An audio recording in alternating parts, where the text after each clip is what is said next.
बार बार वही सब झेलते हुए लिसा ने उसी गंदे और अंधेरे बेसमेंट में डॉन और अपने पहले बच्चे को जन्म दिया। अपनी बेटी को देखकर लिसा के दिल में माँ बनने की खुशी नहीं थी, बल्कि एक अजीब सी बेचैन करने वाली फीलिंग थी। यहाँ तक कि जब डॉन ने बच्चे को देखा तो उसे और भी ज्यादा लाचारी और निराशा महसूस हुई। एक तो उसे ये नहीं पता था कि इस बच्चे के भविष्य का सामना कैसे करेगी, और दूसरा डॉन सिर्फ जरूरत का सामान देने के अलावा और कोई मदद नहीं कर सकता था। सारी जिम्मेदारी अकेले लिसा पर आ गई थी। इसी तरह मुश्किलों में 4 साल बीत गए और लिसा एक बार फिर प्रेग्नेंट हो गई। लेकिन अब उसमें शुरू वाला गुस्सा और लड़ने की हिम्मत नहीं बची थी। अब जब भी डॉन आता वो चुपचाप उसकी हर घटिया से घटिया मांग पूरी करती, इस उम्मीद में कि शायद एक दिन वो उस पर तरस खाकर उसे और बेटी को जाने देगा। वही बेटी की नजरों में डॉन ही उसका पापा था। वो मासूम बच्ची तो ये समझती थी कि उसकी एक खुशहाल फैमिली है और पापा हर बार बाहर मॉन्स्टर से लड़ने जाते हैं ताकि वो उसकी और मम्मी की रक्षा कर सके। जाहिर है ये सारी बातें डॉन ने ही बच्ची के दिमाग में डाली थी ताकि वो बिना किसी दिक्कत के अपने दोनों परिवारों के बीच आता जाता रहे। उधर लिसा की माँ ने उसे ढूंढना कभी नहीं छोड़ा था, लेकिन पुलिस के पास कोई सुराग नहीं था। वो एक प्राइवेट जासूस रखना चाहती थी, पर घर के सारे पैसे डॉन के पास थे और जब भी वो इस बारे में बात करती डॉन बहुत गुस्सा हो जाता था। ऊपर से तो वो कहता कि पैसे बर्बाद नहीं करने, पर असल में उसे अपने पकड़े जाने का डर था। इस सबसे अनजान बेचारी माँ कुछ नहीं कर पा रही थी। देखते देखते लिसा की कैद को 7 साल हो गए। लंबे समय तक एक बंद जगह में रहने और पोषण की कमी की वजह से उसके दोनों बच्चों का शरीर बहुत कमजोर हो गया था,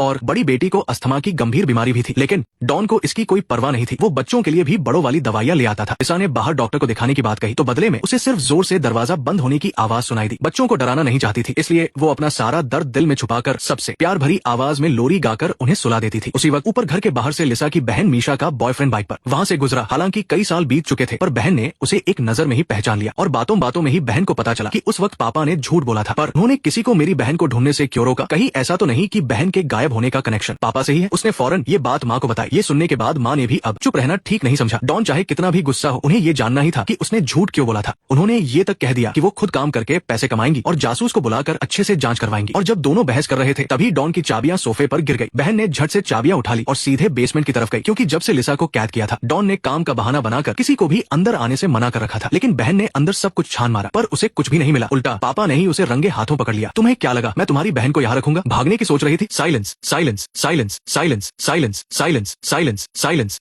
डॉन के चेहरे के हाव भाव से साफ पता चल रहा था कि अब वो घबराने लगा है। अगर ऐसा ही चलता रहा तो देर सवेर उसका राज खुल ही जाएगा। और जब डॉन को समझ नहीं आ रहा था कि क्या करे, तभी अनजाने में लिसा ने ही उसे एक आइडिया दे दिया। क्योंकि तीसरे बच्चे के जन्म के बाद उस छोटे से बेसमेंट में उन चारों के लिए जगह कम पड़ रही थी, तो लिसा ने डॉन से कहा कि वो बच्चे को ऊपर ले जाकर पाले। डॉन ने कुछ पल सोचा और फौरन लिसा की बात मान गया, क्योंकि इससे उसकी पत्नी का शक भी दूर हो जाएगा और वो लिसा को ढूंढना छोड़ देगी। साथ ही उसकी ये हैवानियत और भी लंबे समय तक चलती रहेगी। अगली सुबह बच्चे के रोने की आवाज सुनकर माँ ने दरवाजा खोला तो देखा कि दरवाजे पर एक बास्केट में एक बच्चा रखा है। बच्चे के साथ लिसा का लिखा एक खत भी था। उसमें उसने झूठ लिखा था कि उसकी आर्थिक हालत ठीक नहीं है और वो चाहती है कि माँ इस बच्चे की देखभाल में मदद करे, और ये भी लिखा था कि माँ और बहन अब उसे ढूंढना बंद कर दे। लिसा की लिखावट देखते ही माँ खुशी से बच्चे को अंदर ले आई, लेकिन वो ये देखना भूल गई कि बास्केट में एक छोटा सा कागज का टुकड़ा भी था और बदकिस्मती से वो कागज शातिर डॉन की नजर में आ गया। अब आप सोच ही सकते हैं कि इसके बाद लिसा के साथ फिर से मारपीट और ज्यादती हुई होगी। देखते ही देखते कई और साल बीत गए। बेटी अब बड़ी हो गई थी और बेटा भी एक नौजवान लड़का बन गया था और लिसा चौथी बार प्रेग्नेंट थी। डॉन भी इसी वजह से काफी समय से नहीं आया था, इसलिए जब उसने अपनी खूबसूरत बेटी को देखा तो उसकी आंखों में हवस भर गई। ये देखते ही लिसा ने फौरन अपनी बेटी को पास बुला लिया, क्योंकि वो जानती थी कि उसका बाप कुछ भी कर सकता है। वो अपनी आंखों के सामने वही दर्दनाक हादसा दोबारा नहीं होने दे सकती थी। लेकिन उसके विरोध करने का नतीजा ये हुआ कि बिजली और हवा दोनों बंद कर दी गई। अस्थमा की वजह से बेटी को सांस लेने के लिए वेंटिलेशन पाइप के पास बैठना पड़ा और ठीक उसी वक्त बाहर अचानक मूसलाधार बारिश शुरू हो गई और ये बारिश कई दिनों तक लगातार होती रही, जिससे पानी रिसकर बेसमेंट में आने लगा। ये देखकर लिसा बहुत खुश हुई, क्योंकि इसका मतलब था कि जहाँ से पानी आ रहा है वो रास्ता बाहर की दुनिया तक जा सकता है। तो वो अपनी प्रेगनेंसी की हालत में ही एक टेबल पर खड़ी हो गई और चम्मच से धीरे धीरे खोदने लगी। अच्छी बात ये थी कि छत बारिश के पानी से पहले ही काफी नरम हो चुकी थी। नेक्स्ट पार्ट देखने के लिए वीडियो को लाइक करो।